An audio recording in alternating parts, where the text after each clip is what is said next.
Good morning, Dubai. Yet and again, another conversation with Adam Ashcroft, who is a Dubai's top business coach. He's been here with more than 20 years of global leadership experience, and we're going to be talking about a whole host of things. And I'm very excited to have Adam on Awesome Workers. Good morning, Adam. Morning. Good. Hello. Good morning. Is Hope there a the break? line's okay. Suddenly broke up a little bit, but that's modern technology, I guess. And it's ironic that we live so close to each other as well, so we should be doing this in person, but next time. Yeah. Thank you We for didn't take hosting. advantage of meeting that Advantage coach in person, huh? It would have been greater. Yeah, perfect. How are you, Adam, today? Brilliant. Yeah, it's been a fantastic day, and I think that's part of the conversation. I have these 3 Ps to succeed, and part of that is habits, rituals, and routines. So I've already woken up, made my pillow, made my bed, opened the curtains, celebrated successes already, walked the dog, and it's another beautiful day in Dubai. So aren't we lucky to be based here? Amazing. Does one of the 3 Ps mean pillow? Sorry, does one of them mean what? Sorry? Pillow? You said you hit. Pillow, yeah, good one. It could do in the future. It can be whatever people want it to be. The 3 Ps are purpose, passions, and progress. Wow. And Lovely. I find if you know your purpose and you use your passions or strengths and you make progress in life, then you'll be really in a great sweet spot. So those are the 3 Ps to succeed, as I call it. And I'm going to dive into each one of them separately. But before that, I want to know where you're from and what's been your journey so far. I know you've been with Cummins for quite a while and been working with other multi-organizations before you went solo, right? Yeah, I'm pretty unique. So I moved to Dubai 20 years ago in 2002 with a company that we grew into a FTSE 100 company. It was called Agreco. It was a huge growth that the organization experienced, and it ultimately became one of the top 100 companies in England. And then I was really fortunate that I was approached by some investors who are based in Holland to set up a business in a similar field. And I grew that from scratch up to being a very, very sizable organization. We grew it within 18 months to be bigger than Agreco in the UAE. And we expanded it across the Middle East. And then ultimately we were doing big power projects. It was in the power segment, power projects into Africa, into Iraq, into Asia. So we grew it massively and we exited from that business. And then at that point, I joined Cummins, which a lot of people originating from India know of Cummins. I'm actually from England, so just outside London. And if you go on a London bus, 75% of London buses are powered by a Cummins engine. And about 2 billion people today will interact with Cummins, but not realize it's one of these hidden brands that people aren't realizing that they're interacting with. And I worked for Cummins once I sold my business, Manlift Power, and I joined them for 5 years. And they actually have this thing that says, if you survive 5 years, you're going to last there for life. And it gave me a little feeling in me and said, I have a feeling that my journey here has been fantastic. Cummins is an incredible company. It's highly rated as one of the biggest investors in the world. But I felt there was something more. And at that stage, I instigated a coach in my life. And actually 3 major things were happening in my life. I was going through a divorce, which was quite traumatic. Also, COVID started coming in. And my role at Cummins was actually across Africa and Middle East, but I couldn't travel. And also there was this third one, which was if you survive at Cummins for 5 years, you're there for life. And so I reviewed it. I brought in a coach, a fantastic guy called Mick, into my life, and he transformed it. And out of that, I created what I do now, which is the Advantage Coach. And I basically help senior executives and business owners break down the complexity of life. And I've created a process that helps them live their best life and create their best organizations. And that's what the Advantage Coach is about. So breaking down the complexity of life, making sure that you're living at your best. And if you're living at your best, you're going to be a great leader at the same time. And then I coach the leadership teams as well of those clients. So yeah. What defines our best? What evidence is created for us to realize this is our best? Yeah, I think it's a personal thing. And can you ever achieve your best? I think it's an everlasting journey, evergreen, isn't it? So can you actually ever be at your best? That's why I think the 3 Ps to succeed are so important. I document it like this, and I have a document for my life, just like a business plan. And this is the 3 Ps. I hope you can see it clearly. And I treat them like a barometer. So actually, if you look at the first one and say purpose, and purpose is really deep. It's got so many things: fulfillment, what's your mission in life, what's your vision, what are your values? And then you rate it and say, okay, out of 10, what am I at this particular point? How is my purpose performing? So I'd say in this call, my purpose is to help people. And I hope the viewers and people will hear about the power of the 3 Ps and also the 7 steps that feed into it, 7 steps for success. And so I'd say, okay, that's probably at a 9 out of 10 at the moment. And so that's really good in this moment. And then I go to passions and strengths. And I look and say, okay, what are my passions? What are my strengths? And one of them is including people. And I've always been an includer. I've always reached out and said, oh, why isn't that person's voice being heard? And so actually here, including you, including your viewers, is straight on there. So I'd say this is a 9. And then my last P, progress. This is actually my first ever online streaming call. So it's stretching me out of my comfort zone to some extent, but this is progress. And without stretching yourself, you're never going to be, you're never going to be to where you want to be and be at your best. So going back to the question about best, it's definitely a continuous journey. But what I do know is if you have the right process in place and the right discipline, you'll be at your best more often. And towards that end goal. So I know, having put the 3 Ps into place in my life, and then I have 7 steps for success, which includes purpose and strengths, having these habits, rituals, making sure I'm within great communities. And then ultimately the last step of the 7 steps is a 1-page plan. And if I have those together, then I'm at my best, inverted commas, more often. And I've got this sort of feeling that I'm right on that wave. It's like a surfer. You're on that wave and knowing you're actually pretty much on a good wave. And there's a few more coming out. So I'll paddle out into the break. It'll be a little bit difficult. Life to me is like a contact sport. You're going to have difficulties coming into life. But then you get another wave, and hopefully it's an even better one. And so, it's an ever-evolving journey, and one that we just got to keep that progress so that you keep fulfilled. What I'm hearing is, Adam, that it is a journey of awareness and intention, right? Having constant awareness of your passion, your purpose, and your progress. That's lovely. Yeah. Right? Oh, yeah. So just going through the 3 Ps, I'm always reviewing them, and I'm saying, okay, what's happening? So I might be in the shower and I might be going, oh God, I'm just feeling a bit flat. What's happened? And then I go, purpose. Have I been living on purpose so far during the day? How's that going? Then passions. Have I been using my passions? And then I'll go, okay, even my coffee mug has my strengths on it. Here, I hope you can see it. And then I'll look at them and I go, okay, am I living to my strengths? And then progress. Am I moving forward? Am I moving forward at the right speed? Progress, I relate to like in traffic. So you're stuck in the car, you can't quite see what's happened. There's a traffic jam in front, you get frustrated. Same in life.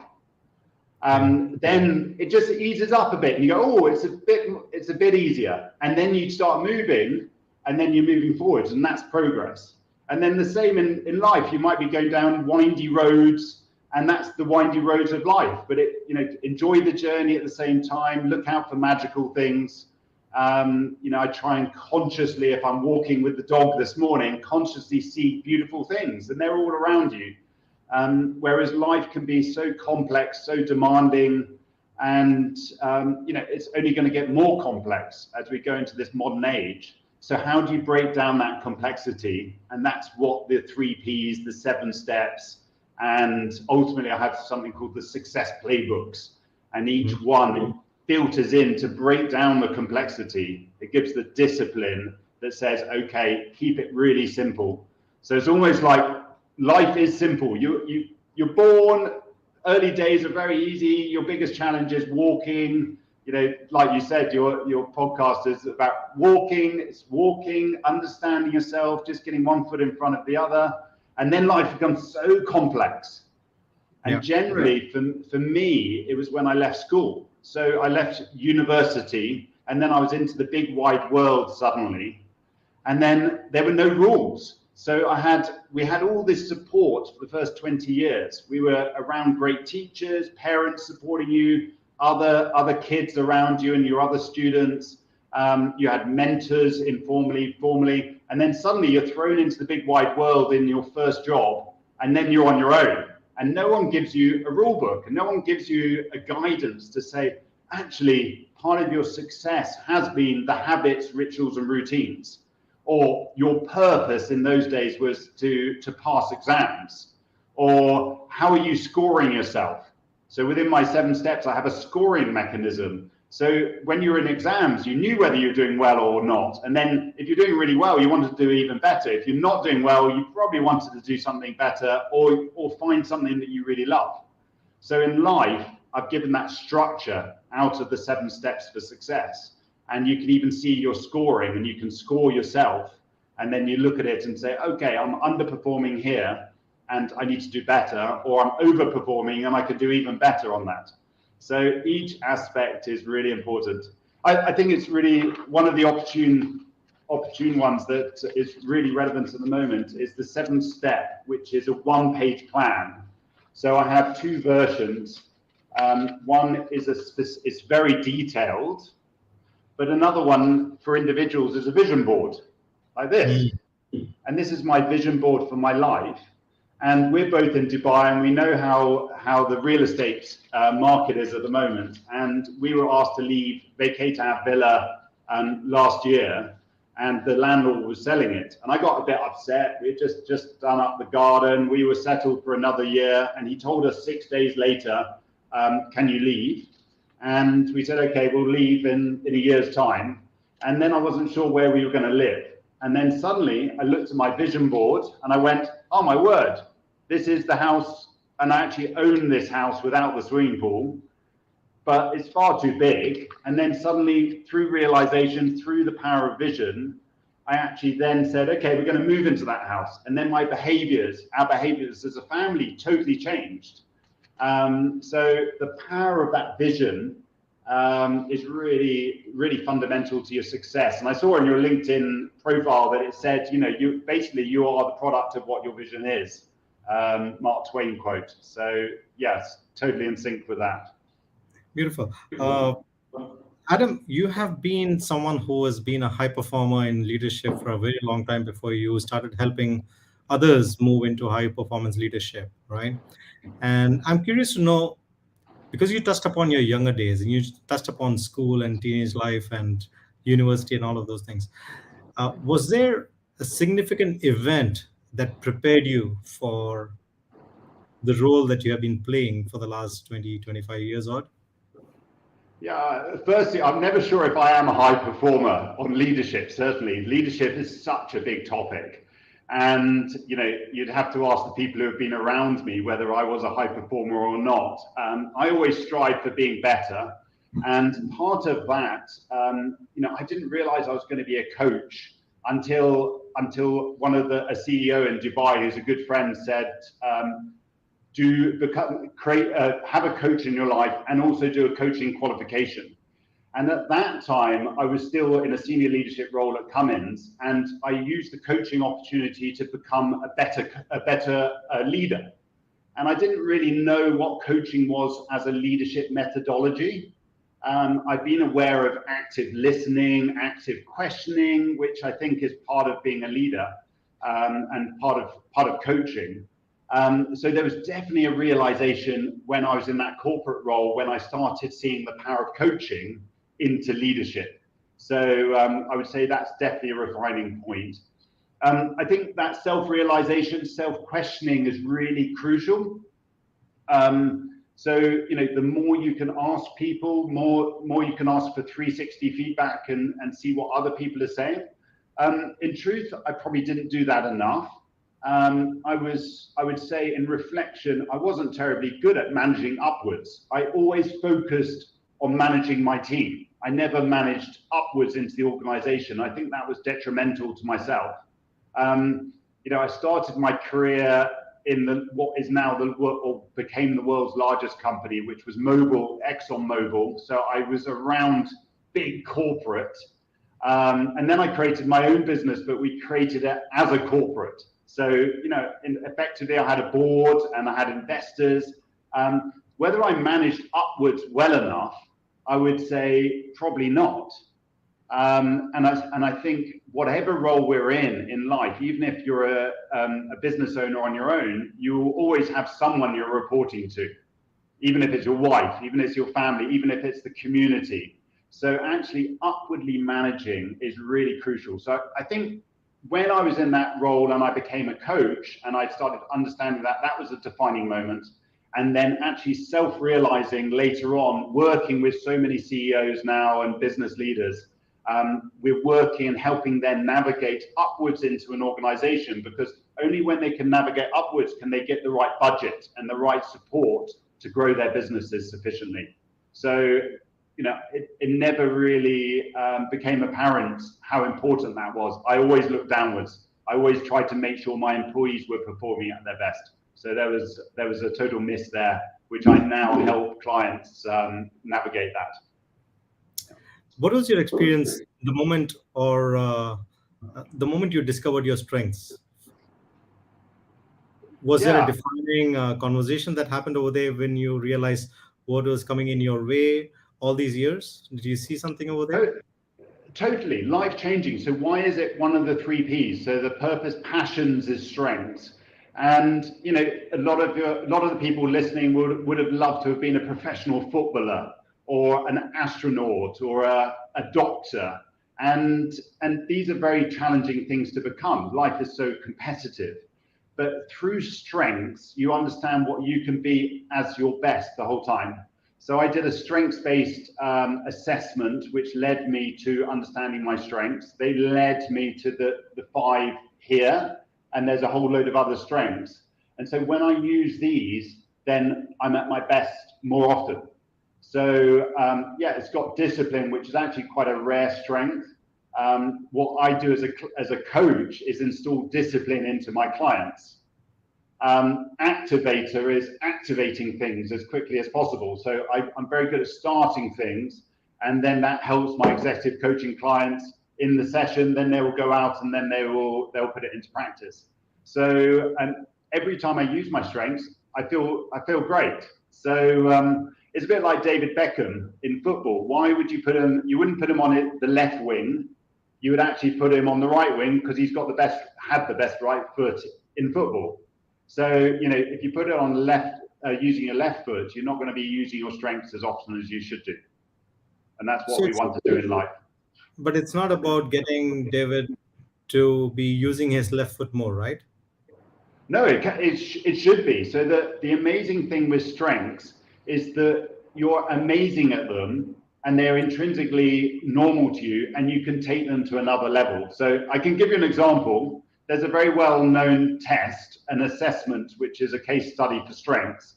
So there were 2 sets of kids, and they were 10th graders, so 15-year-old kids. They went on a week speed reading course, and and I can ask you the question, the first group could already read at 90 words a minute, and the second group could read at 350 words a minute. And so might be a little harsh to ask you, but where do you think the 90 words a minute could get to speed reading after a week of training? Are they both training? They're both sets have gone on a training course. So 90 and 350. So 90 words a minute. They're normal kids. How fast after a week do you think? They've gone to 300, 350? 300, nice. Okay. And then the 350, they can already read at 350. Where do you think that they could get to? 600, 700? Perfect. So you think the already talented at 350 would double, but actually the ones from 90 would quadruple almost. And you're like everyone else who answers that, only one person has ever got close. So what happens is the normal kids, they actually increased by 68%. So they went from 90 to 160 words a minute. But the 350 words a minute, they increased by 898%. So they went into 8,000 words and they were in speed reading. The key is they were already good at it. So they were really strong at speed reading. Anyway, they were talented, and then they went into another level. The world record for speed reading is even beyond that. So they were really talented. So I know my strengths are these, and the key is most people don't. Like your question was the realization that these are my strengths. So I know that I'm a 350 word a minute already includer, but now I take it to another level. So I meet you and I go, oh, wow, you should meet this person and you should do this. And I include you. Discipline. I'm very disciplined, but put even more discipline in place. And then I'm even better. Yeah, but I'm curious. So it's about amplifying the strengths that people already have is what you want to help them go out and achieve even more. And Yeah. you spoke about where you being disciplined, you help activate other people's discipline, which is usually not there. Yeah. So rather than focus on them being activated in discipline, isn't their strengths that has to be amplified rather than look at something that's not already there? Yeah, spot on. So you amplify their strengths, and so they can go from 350 words a minute up to the thousands by using them. But they need to know what their strengths are, first of all. So we identify what their strengths are, and then we amplify them. But then the ones that they use less often, we just consciously look at them and go, okay, what can we do about it? Now, the challenge is, like the speed readers, 90 words to 160, you're not going to really improve them too much. So discipline is very low. Another one that I find, and having done a number of hundreds of these assessments, another one that's lacking is empathy. And what I find is all my clients are business leaders, they're successful business leaders, and empathy is generally lacking. And my belief is people with empathy have gone in and then they're now nurses, or they're in NGOs, or they're helping society, some greater good. But business people by default have ended up in business, and empathy is low down. So it doesn't mean people don't care, it just means naturally you're not placing yourself in someone else's position. So through that, what we say is, okay, just be a little bit more conscious of that moment when you're talking to someone. Just think, what are they thinking about at that time? And then that helps you raise up that little empathy. But actually, there's different areas that you can increase even more. So my empathy is below on the bottom quartile of the assessment. But actually, I replace it with other things. So I replace it with being an inclusive person. So, and other examples. So they're very specific, but my empathy is lower than other people. So, or could be, especially.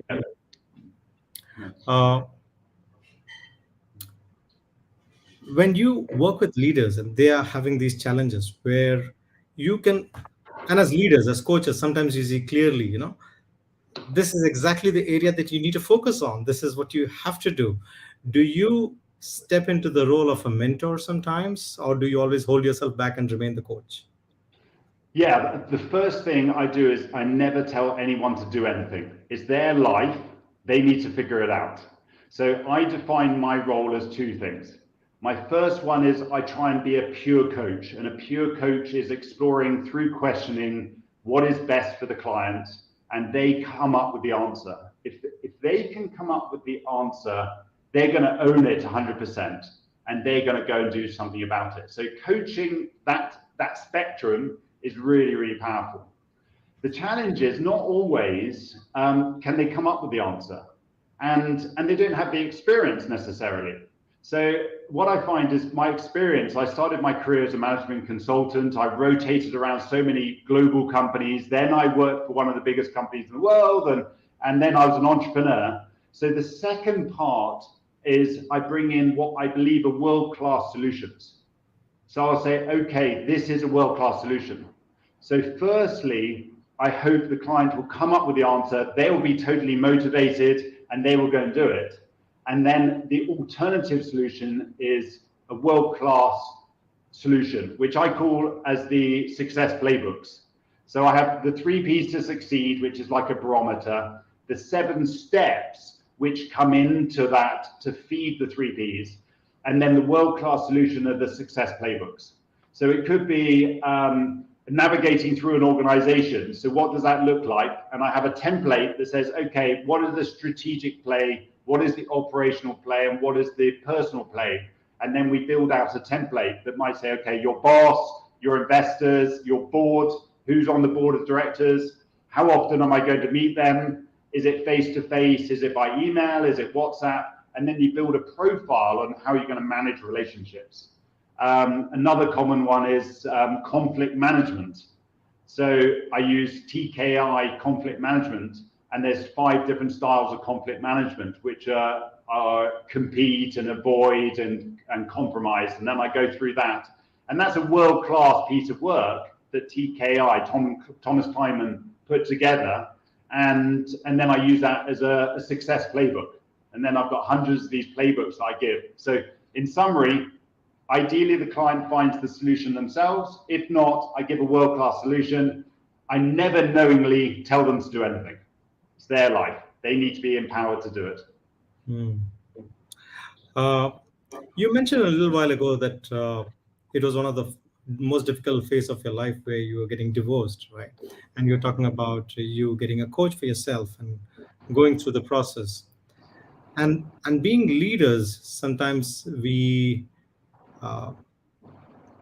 tend to have solutions for other people. Yeah. Why is it that someone who is in leadership and going through difficult challenges need a coach in their life, and how did it help you personally? Yeah, I had support through my life, and definitely in my schooling years, I just had an amazing support mechanism. I was so blessed with close family, friends, community. And then, as I said, you jump into the big wide world, and there's an assumption that, well done, you've got your degree, you've got your certificate, you're out in the, I don't know, here I think you can see I went to Wharton Business School, you're a high performer, and then you believe you can do everything on your own. And now I guess there's the advent of YouTube videos and books, but there's nothing that can replace that one-on-one interaction. And actually, I believe you should have 4 or 5 people of coaches in your life. So I actually have 5 people in my life who are essentially my coaches. I have a Mick, who's still very highly paid coach of mine. He's a massive mentor and coach. And then I have various degrees of people who support me in different areas of my life. So doing it, living life on your own is very lonely, and especially if you're the CEO, you're on your own. It gets lonely at the top, and so I find I become a confidant and a mentor. So the role I fulfill is a coach, a mentor. I share world-class solutions. So it's a bit like going through an executive MBA. I'm sharing all this information that I've gathered over the years from other great people, and also a trusted person that they can share very, very confidential information with me. And it's a blessing. It's unbelievable.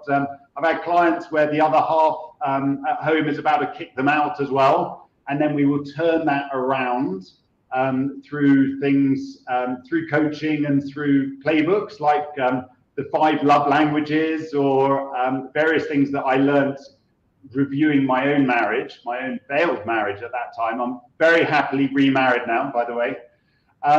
And also, the best practices, but also I've been shared things like, I know people are getting married and or going to propose before even the other half receive that, or very early, before family know that a client's going to have a baby. So you're really blessed as a coach, and ultimately it's confidential. Everything I share would not be shared if it was confidential. I'm very conscious. I have clients who no one knows they are a client of mine. I do try and post on LinkedIn, but that's a good example of trying to use my strengths and my purpose. So yeah, we're very privileged as a coach, but what I do fundamentally believe is that people need the right support mechanism. So maybe you can't afford a top coach, but you can ask people to help you become a mentor, become informal mentor. And what you find is when people ask you to become a mentor, they love it. People love being a mentor and sharing their advice. So we've all got the capacity to be a coach and a mentor inside us. And we all have our own particular stories and our own particular experience that we would want to share, as long as the person is willing to receive that. And I think that self-realization that you said was right on the money there, Samir. You said, are you open enough to receive it? I have 2 types of clients: one who want to be better, they want to learn, or the ones who don't. The ones who don't, then I don't work with them. I only work with people who are open, they want to be better. However successful they are, they want to take it to the next level. They want to be the speed readers, the 350 words a minute, and they're going to take it to an even greater level. So that is the key. You're speaking about Mick from To Be Limitless, right? Yes, correct. Yeah. So Mick's my coach. Yeah. And I know you're connected with him as well. And he changed my life. So yeah, Mick Todd. And he's just big shout out to him. Big shout out to Mick. I thought life was great. I thought it was good. I lived on a beautiful polo estate. I was traveling a lot. Life was fantastic. And Mick looked at me and said, "Good's not good enough. You only have one kick at this, one life." And then I went, wow, that self-realization, it blew me apart. And I went, I'm not one to do things by halves. And if you're not doing it at your best, you get this sort of feeling inside you that says, Whereas now I've got a process that I've created that gets me into that what I would class as high performance. And it's personal goals, personal aspirations. It's not to do with other people, it's to do with me. But my success and purpose is helping other people as well.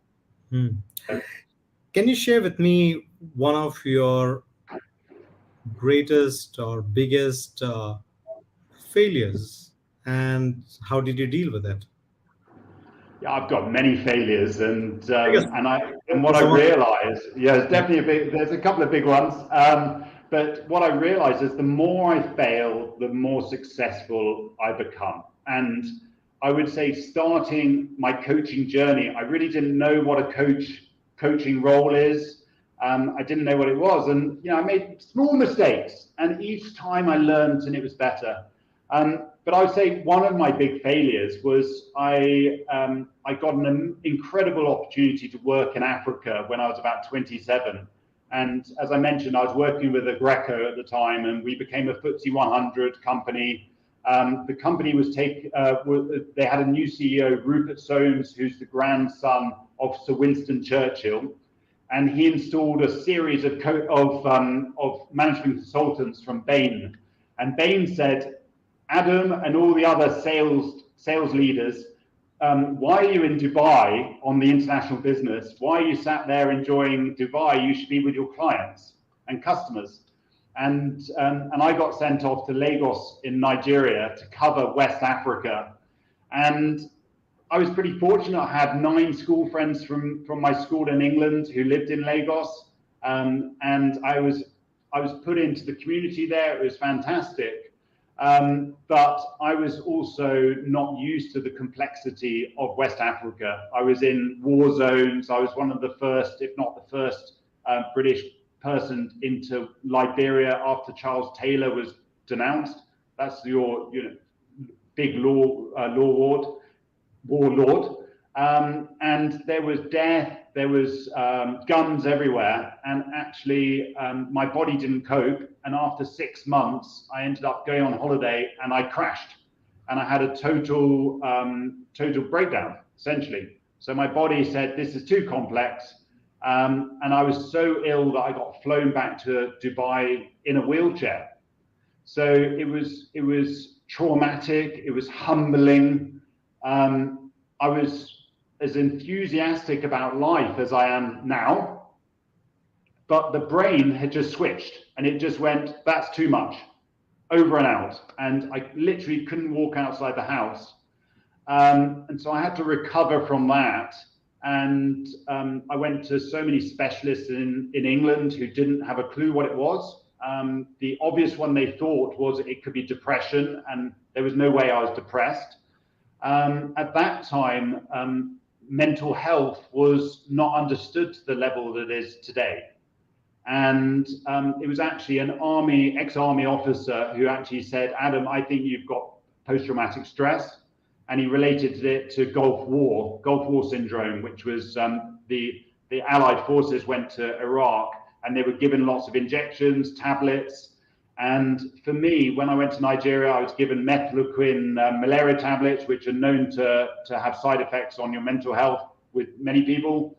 I had lots of injections, and also I had such complexity around me, trying to grow a business around a war-torn area of the world, and I couldn't cope with it.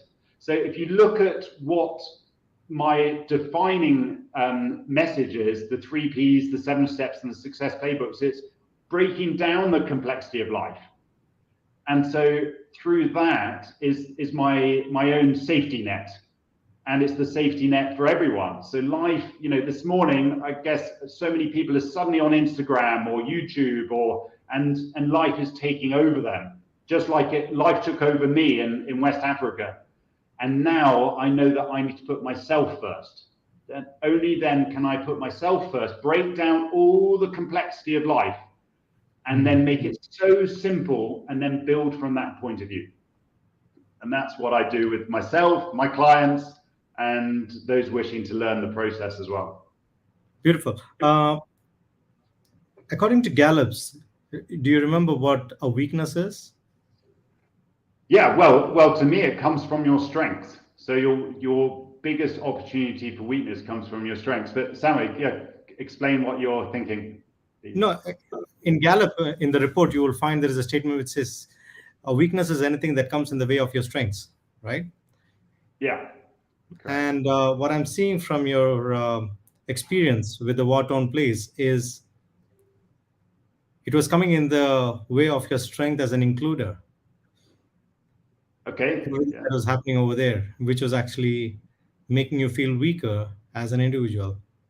Does that make sense? Yeah, definitely. I think it was all of them. The key was I didn't know what my strengths were. So that point of time. So most people don't. You refer to Gallup Clifton strengths. 30 million people have now done the strengths. When I became a coach, it was only 27 million. So another 3 million people have got an opportunity to learn their strengths. But most people don't know their strengths. And so how can you sort of feel it, but you haven't seen them. So I literally stare my mug and my top 5, and I literally stare at it and say, how am I using these each day? And then I've got my top 10, and interestingly, I implied it. Significance is my number 7. When I started my coaching business, I employed a number of people to help me structure it. And one said, Adam, you should post regularly on LinkedIn. And 6 months later, I didn't post a single thing. I didn't have a purpose. I didn't have a reason. And then I looked at my number 7 strength, which is significance. And I felt I had a story to share. And I just remember Matt, who's from One Zebra, he said, even if you can help one person, isn't that enough? And then every post I try and do is I try and help someone. I don't know who they are always, but every post is to help someone. And if I can do that, there's a purpose. And I feel significant. And the fact that you have discipline is such an advantage for someone who is posting on LinkedIn because you're going to do it. It can be, yeah. But alternatively, my wife is the total opposite. She lives with adaptability. So one of the ones I love doing is in this document, your basically a business plan for life. And what I do is actually I overlap business partners, but also couples' strengths. So I overlap the strengths, and you can see my wife here is totally adaptable, and I'm not adaptable at all. So if you suddenly said this afternoon, you've got to come over to Town Square, we're going to meet up, my responsibility is so high, and I say, look, no, I'm sorry, but I've got people coming over this afternoon, I couldn't cancel them, then I'm playing polo at 6 p.m, the team are waiting for me. I need to be at the Arabian Ranches Polo Club 6. Whereas my wife would be going, wow, we're off. The bags are already packed. So always trying to juggle. And you know, we're all spiky. We've all got our good bits and our bad bits. And what we want to do is really amplify the good bits, but also be self-conscious about the areas which we're not. So there's amazing areas that my wife is fantastic at. So it's really tough on the video, excuse me. But what I do is I model the same thing with business owners. So there might be 2 business owners who work together, or 3, and then we overlap them. And then I even do it with my family as an example. And there's areas that are really strong within the family and less so. So we do that with leadership teams as well. So only when you're a leader, and I think part of being a leader is to understand everyone. And when you can actually see what everyone is about and understand them, you can start becoming a better leader. You can point them in the right direction. And when I was about to leave Cummins, I was doing that with my leadership team. There were a few people and other leaders, you know, I had leaders and then their leadership teams. And I started installing a strengths-based process. And they started really transforming. There were people who were a little bit lost. You know, a great example is I had someone 2 teams down, but he wanted to be a general manager, and his skill set traditionally wouldn't say he'd be a general manager. But what we did, we channeled his strengths, and then suddenly we realized, wow, you define him as a general manager in his way, and then he became exceptional. I would say, you know, one of my failings in life would be that from the age of 10, I had the aspiration to be a managing director. By the age of 40. My father was a managing director, CEO, by the age of 40, and I just focused from the age of 10 to the age of about 38 to becoming a managing director. And what I realized was it didn't really play to my strengths. Actually, my strengths were being an includer and being disciplined. And someone else, in my mind, a traditional managing director is more like a general manager. I didn't really ever warm to that. Now I was running my own business, but there were always great people around me. So I had my own general managers doing the sign checking and making sure, whereas I was always out with clients and making sure I was using my best strengths. And only through that did we grow the business to such a sizable amount. But I didn't know what my strengths were then. I knew them, but I didn't really see them cemented. So maybe another failing was I was aiming for the wrong job for the best part of 30 years. And when you're at the top of an organization, you really need to review and say, how can I be at my best? Because, you know, being a CEO, you know, it's, once again, a very small amount of people can do that. You know, and when I was leading teams, I was always, you know, colleagues were always saying, I want to be the managing director or CEO. And you know, how many spaces are there for that to happen? Now, I wouldn't say it's not achievable, but is it the right role for you and your success? And I've got many examples of CEOs being paid less than other people in the organization. So, it's not just about earning money or the job title. That's very much ego driving, not your best life. If you want to live your best life, there's so much more to it. When I started my business, I wrote this 7 steps to live your best life, which you can download at theadvantagecoach.com. But it gives some indications of how do you live your best life. And it's not just being known as CEO. There's so much more to it. So, and I was knowing now your strengths at this point of time, what does the best version of you look like 5 or 10 years from today? What are you doing? Yeah, great question. Yeah, that's so. For me, I have a couple of things. So I know what I'm working on now. I know where I want to be in the future. So step 6 in my process is goal setting. So I know what I need to do now. I also recognize it's almost the end of H1, so first half of the year. I also have goals that 2023, and then I'm actually 46. So I have goals which are 4 years out when I'm going to be 50. So I'm trying to create what that looks like. So those are quite defining. I would say one of the challenges I have would be the downside of activator, which is I'm very, very fast, moving fast. And I don't believe I need to move that fast. I've got a Post-it note on my computer, which I take off now. And it says, stop, slow down, be in a flow state. Self-consciousness, I'm very conscious I'm driving this. I'm talking much more than you, Samir, and I'm sure you've got so much more to share to the content of this.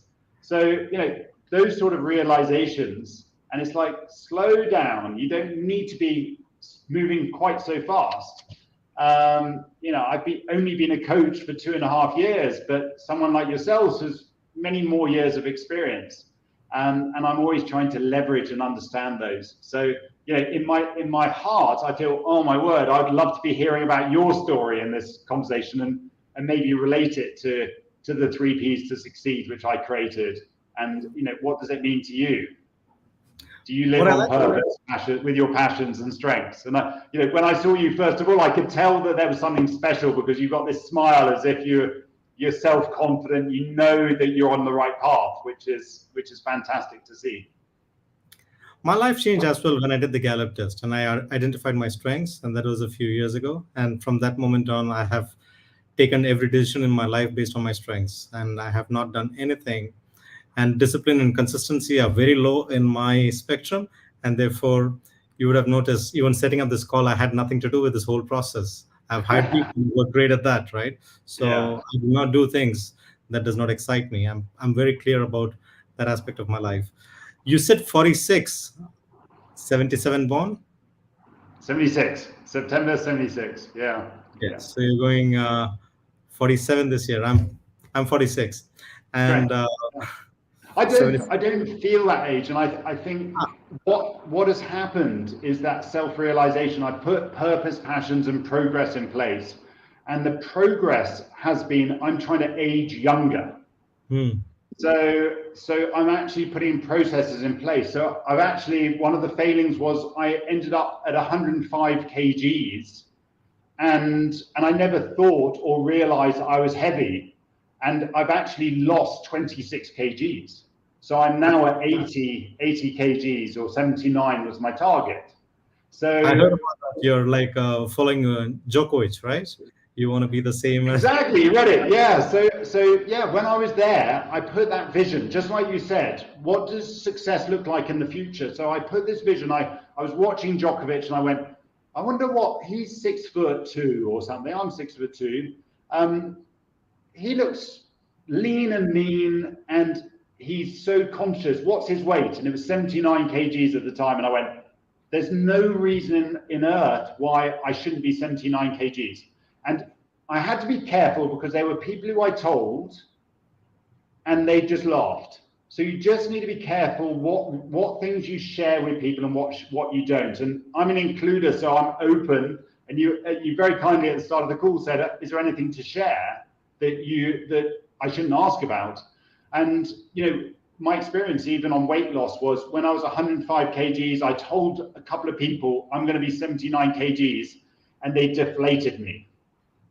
And then I lost that courage. And then it was only over time that I go, no, no, no, this is going to happen. And then I was a bit more private. And then I didn't tell anyone. And then when I hit road marks and I went, oh, I've lost 10 kgs. And then I lost another 10 kgs. And then that last 5 kgs was particularly difficult. But, and some people, you just got to be really careful what you tell other people around some of these goals. I've got a bit of a crazy goal on how old I'm going to live.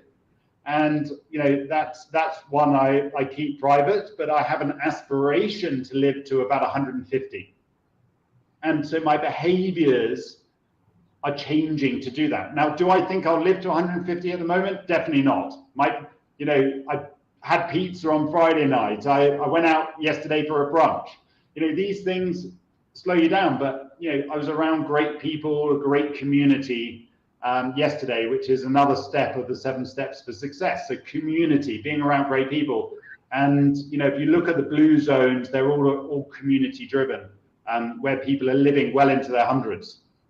So I'm 2 generations younger than those people. So if they're living well into their hundreds, there's no reason why I shouldn't be living even further, even longer. So, but setting that goal is an interesting one. Do you know how long you want to live till, Samir? Myself, I just want to make every moment count. It doesn't matter, so as long as I am happy and healthy and hearty, I just don't want to live a life of regret Yes. any moment, So what's in my control is that, about just being content, being happy, and doing things that excites me. Nice. I'm excited. The reason I touched upon the age a little bit earlier was to ask about, you see, the world is evolving so much at the workplace at this point of time. The new generation that is coming in, their expectations at the workplace are very different than what was a generation or two before.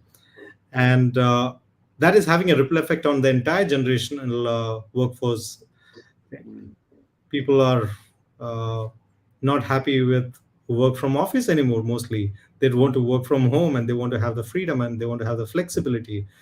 And we're moving into gig economy, and there's so much of even gender questions of he, she, we. I don't know if you've have you been hearing about those things that's happening Yes, sure, yes, yeah. I didn't put it behind my name. I haven't quite understood it. Yeah, there's bits of my life that I'm really passionate about. I'm really passionate about diversity and inclusion. I'm passionate about corporate social responsibility. There's only so much that we can focus on. So these can be really great initiatives, and great awareness, but they're not key focuses for me. So, but whether people are there's really great things that are happening in the world, no doubt about it. I think there needs to be some caution as well. So, sometimes we don't quite know what we should be doing that would be better for ourselves. So a lot of people become insular and say, I want to work at home, but then they can be missing out on community. So step 4 within the 7 steps is connections and community. And you refer to this, the strengths. There's woo. There's a couple which really stand out to me: woo, includer, and relator. So relator is these people who love close relationships. But the challenge is they might go into the office. There might be 200 people in the office, but they're intimidated by so many people. They just want to have these close relationships. But they're missing out on the opportunity to build even closer relationships with more people in the office. The people with woo probably don't want to they don't want to be at home because they want to be wooing people in, winning others over. Includer, as long as I'm able to do this, so you can do it online, you can meet people in person. I try and meet clients in person. Some even live in Dubai and it's online. So there's different ways, but you need to realize that connections and communities are a key component for success in life. So if you look at where the fundamentals are breaking down in community and our lives, is suddenly you realize actually you're insular. You're in your house, you're in your flat, you've spent a week, 2 weeks, 3 weeks, you haven't met anyone. You haven't been around people. But actually, we are human beings who need connections and communities. But what you need to realize is what you need will be different probably than other people. So I need it from an includer point of view. I meet people and I go, wow, I can introduce you to these people and I can make magic happen. Other people, like my wife, is a relator. So she just loves really close relationships with her inner circle. And then we just try and expand it a little bit more. If we go to, I'm a member of the sailing club. If we go to a sailing event, I need to make sure she's going to meet 2 or 3 people that she already knows. And then she might meet a couple of extra people and go, oh, they were lovely. And then they were going to be in her circle in the future. So, these are all these variants are happening with everyone. So but ultimately, we just need to be careful that, people don't necessarily know what they don't know. And if they don't know what their strengths are and they don't know how to leverage them correctly, then you can suddenly become insular and you suddenly got this feeling inside you going, something's wrong. Just like I said, in the shower, I might be there, or I might be on a dog walk and I go, not quite feeling there. And I go back to my 3 Ps: purpose, passions, progress. Am I using my purpose? Am I on track? Passions, am I using my strengths? Am I doing what I love? And progress, am I making progress? So as long as you look back and you review yourself, like you said, self-realization, and say, whoa, one of these 3 Ps is missing. What can I do about it? Yeah. Because, it's not hidden at the moment. The burnout, I burnt out at the age of 27. I was well ahead of everyone else. That's 20 years ago. Now people are burning out. The statistics are like 80, 90% of people are burnt out. So, I was an extreme, but this is happening. And we need the realization that says, okay, am I just making things too complex? Is it too difficult? Is Instagram ruling my day? I love the title of your awesome walkers, because walking is such a fundamental practice that we need to do, because we're so stuck on our screens that our eyes are narrowing down, and we are born to move our eyes around. So when even if you're driving in a car, things are moving past and your brain's working, but walking and moving left, right is really important as well. So, Beautiful. walking, and I often walk with clients. We'll just go, okay, let's go out for a walk. And we do executive coaching as a walk. So it's called awesome walkers also because they are the ones who walk their talk, and they do it with a huge scoop of awesomeness by creating a difference in the communities they live in. That's why they're called awesome walkers. Well, I can tell you're top of that tree. So congratulations. And you spoke about woo. Woo is one of my top 5 strengths, actually. Is it? Well, get out there and woo people, and definitely wooed me with your enthusiasm and your drive as well. So, and what I can tell is when people are on track, and I can see it from your facial expressions, and I saw it immediately. I could tell you had things in process. So if I said, do you have the 3 Ps to succeed in place? I would say you're pretty much on top of that. So purpose, passions, and progress. And I would say, wow, you probably do. And I think we have a shared mission on making sure that people live on purpose, know their strengths, and make exceptional progress. So absolutely. Beautiful. We're coming to the end of our conversation, and I want to have one last question to you. Did you pick the word advantage because advantage in Adam starts with AD? No. I really thought carefully what I was going to do. I didn't. It's so easy in coaching to just call it your name, and I didn't want it to be about me. I'm quite confidential. I'm private. This journey that I'm on is not about me. It's about other people. I'm like Obi-Wan Kenobi behind the scenes, and my clients and the people I interact are Luke Skywalker. They need to go and be the heroes. So the Advantage coach it started as Vantage, looking out, being an advantage. But yeah, people remind me and say, Adam Ashcroft, AAA Advantage coach. So yeah, you're spot on in some ways as well. So yeah, but I love what I do. I've been very privileged to do it, but it's reviewing back and saying, am I using my purpose? Am I using passions and making progress? And I certainly feel I am as well. And this has been stretching me with a live call, and I look forward to receiving feedback so I can understand myself better and improve each day, to be more impactful and come across in a way that can help as many people as possible. Absolutely. Fantastic. You've been great, Adam. How do people find the Advantage Coach? Where do they look for? Yeah, just search on Google or whatever your preferred search engine, The Advantage Coach, and you'll come with me. You'll find me. There's the free downloadable book, which is very easy to read, and I'm 102,000 words into my main book at the moment, so watch this space for that. What's it called? What's it called? There's a working title. It's around the advantage. So yeah. So, but if they search The Advantage Coach, I'm on LinkedIn, on Instagram, the website, you can link on there, and you can even book in a call. Beautiful. Thank you so much, Adam. It's been great speaking to you. Look forward to many more conversations. Thanks for hosting me. It's been good fun. Thank you. Bye-bye.